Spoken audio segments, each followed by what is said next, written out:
Maqaa Abbaa Ilma Hafuura Qulqulluu Waaqa tokko Ameen. Michoota koo, amantii keessan isa hundumaa caalaa qulqulluu irratti dhaabbamaatii cima.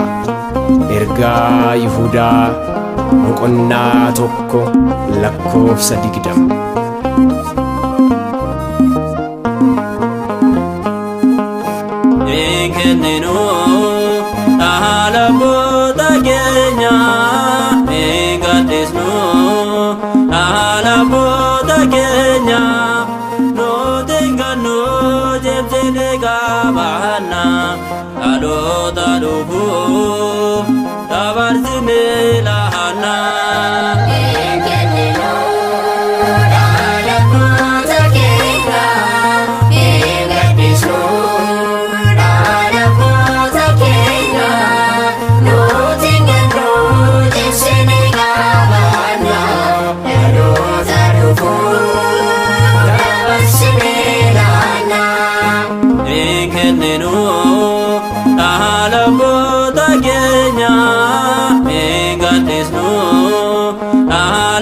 Diga Kristus ini shehunde fahamde no dengene no agne no gafata yomo endaga no honde kol kulluda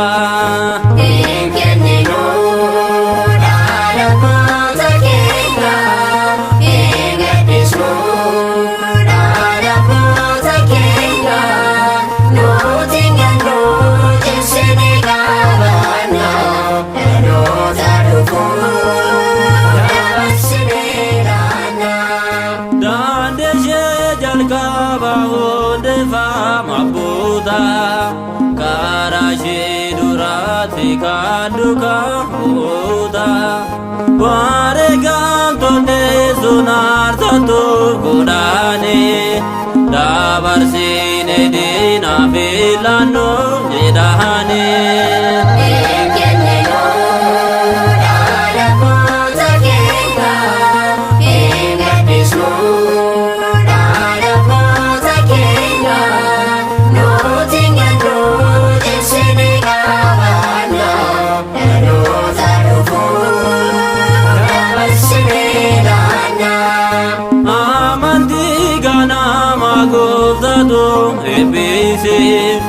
Abota darwane kanu no dalchise kenaga namadiyo bune rambano no temorte famata saye dagano